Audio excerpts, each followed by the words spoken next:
Hello friends, today in this video I am going to show you how to create a business card in Publisher.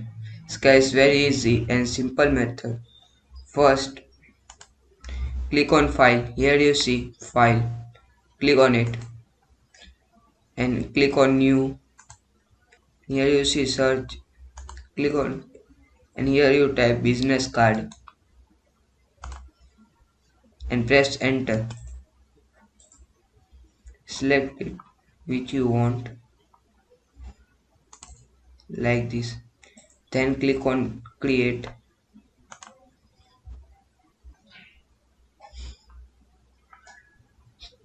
Here you see you add your logo also, name.